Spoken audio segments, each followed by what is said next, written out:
Hi guys, and welcome back to Cooking with Katie. I'm a registered dietitian with White Earth Public Health. I'm coming to you from my kitchen to prep a healthy meal while trying to be easy on your budget. This week we are going to start a 2-week series on freezer meals using Pulse Foods. This week we will prep our meal and next week we will prepare it. First, you may be wondering what Pulse Foods are. Pulse Foods are chickpeas or garbanzo beans, dried peas like green or yellow split peas, and lentils. These foods are gaining more recognition for their role in promoting good health. Also, Pulse Foods are a versatile, easy to prepare ingredient that can be used in entrees, salads, breads, and desserts. They can be used as the main protein in a dish or simply can be added to provide more flavor, texture, and a little extra nutrition. Why freezer meals, you may ask? Freezer meals are a product of a process known as freezer cooking. You can invest some time up front, like we're doing today, to save some time later. You can prepare a variety of delicious meals that will feed you or your family for 2 weeks or up to 2 months. But certainly start simple, like we're doing today, and you can just do one. Meals are prepared in an assembly style. They will be packaged, labeled, and then they'll be ready to be put in the freezer and frozen. So with that being said, this week we are going to prepare a slow cooker lentil goulash meal for your freezer. So let's get started. So to start our freezer meal prep, we're gonna cook our lentils first. So to do this, in my pan here, I have 3 cups of water that is just coming to a boil. You can certainly add a bit of broth if you like to flavor or anything like that. Then I'm gonna go ahead and add, I'm gonna turn this down, boils away here. I'm gonna go ahead and add 1 cup of my lentils. So if you can take a peek on there, you kind of see a color combination there. And I have some lentils that are green, brown, and black in mine, but there are also some red and yellows that you can find too. You don't always find a color combination, you might just find a singular one, but use what you can find. Nutrition wise, color doesn't tend to matter, but cooking wise, what I have here today, the green and brown, tend to hold their shape better. So putting them into dishes that like we want them to retain their shape, like our goulash, is more desirable. The red and yellow lentils tend to disintegrate, which will make them better for soups or if you plan to puree them. And that would be an example of that would be like those soup jars that we made a couple weeks back.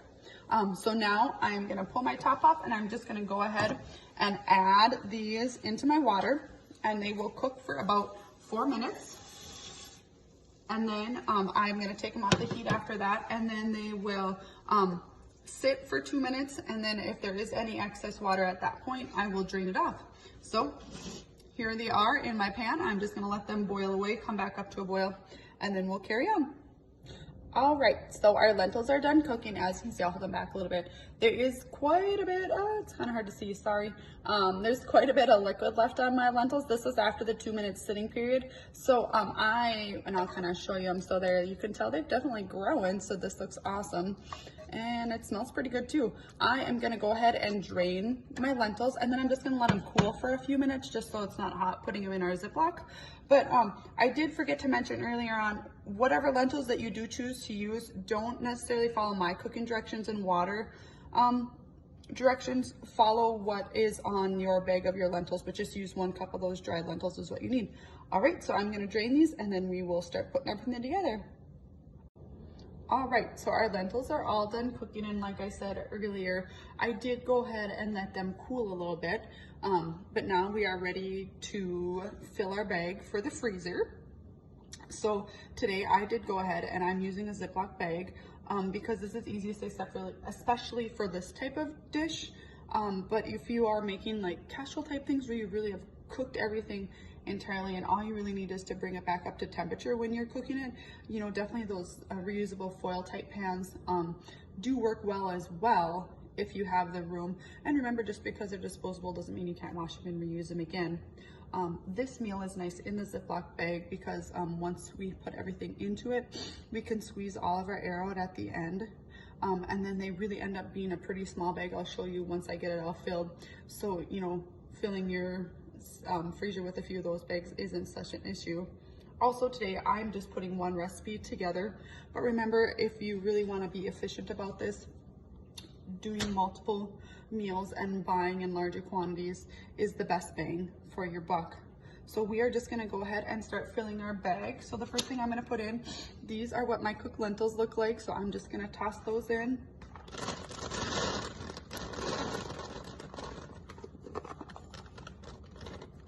I do have this handy dandy bag holder that I use for like if I'm doing something like this or when I'm canning. Obviously definitely not essential. It just eases the process a little bit. Kind of a nice little hands-free device.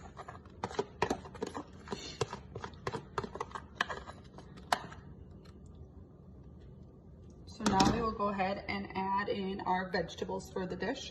I did go ahead and follow the recipe. You can, add a little bit, however, to use things you would like to use in this dish. It probably took me about 15 minutes maybe to chop up all my ingredients. So really, in all essence, this dish really didn't take that long, to put together. So here I have one onion that I went ahead and chopped and diced. I have one bell pepper. It did call for green, but I used orange just because that's what I happen to have. Throw those in. And then next is zucchini that I went ahead and diced and squashed. And that was just, not a gigantic one, just one of those nice zucchinis like that I went and diced up. And then my last thing is I have a couple carrots sliced and diced up. And then we will do 2 cloves of garlic minced, or else I just have 2 teaspoons of minced garlic. Oops, that kind of splattered. Pull that down a little bit.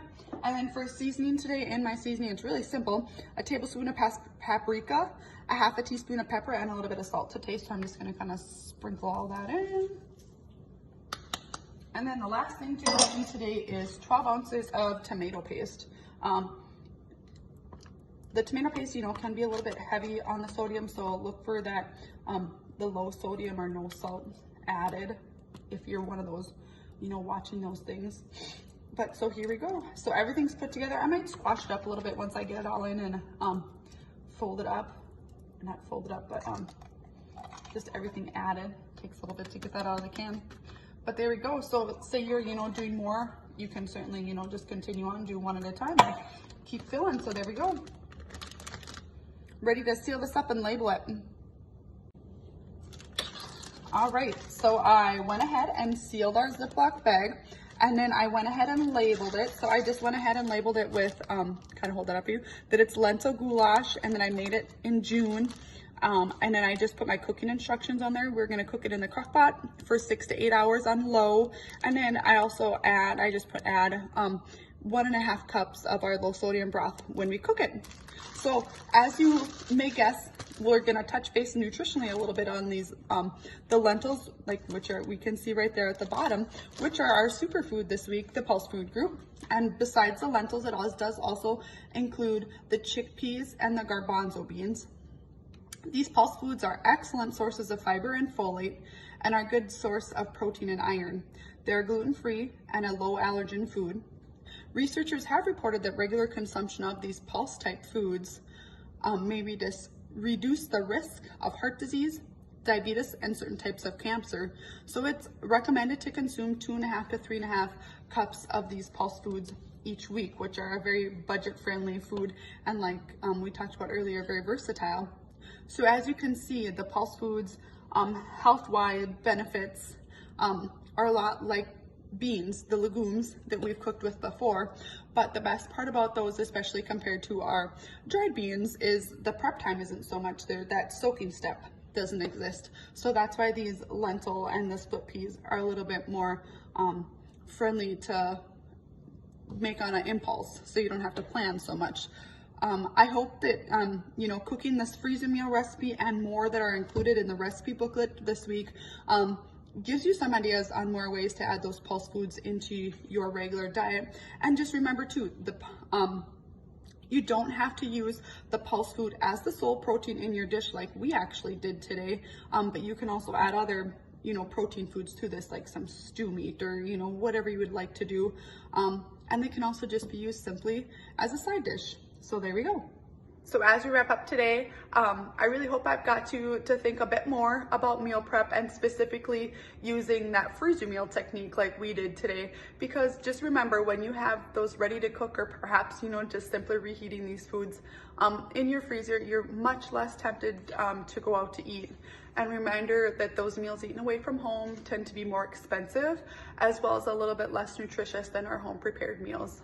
So with the freezer meal, our next step when we cook it next week, all you have to do is take it out of your freezer, perhaps let it thaw overnight, and then cook it the next day, just following the directions on your recipe. So we'll go over all of that next week when we prepare our meal. And then also cooking with pulse foods like the lentils that we did today. It adds a good variety of protein to your diet. And like I just mentioned a few minutes ago, it's a very budget-friendly item, excuse me. So, and also if you're participating in the Feeding Our Families program here, and you've received some lentils or perhaps split peas in one of your boxes, you're definitely gonna wanna check out this week's recipe booklet on whiteearthnation.com to see what great ideas that I have given you to do some of these freezer meal ideas. Now, say I didn't want to put this in the freezer and I just wanted to go ahead and cook it from here, you certainly can do that. Just use it to whatever is the best advantage for your lifestyle. So I just really want to thank you for watching. I hope you enjoyed. Happy cooking, and we'll see you next week.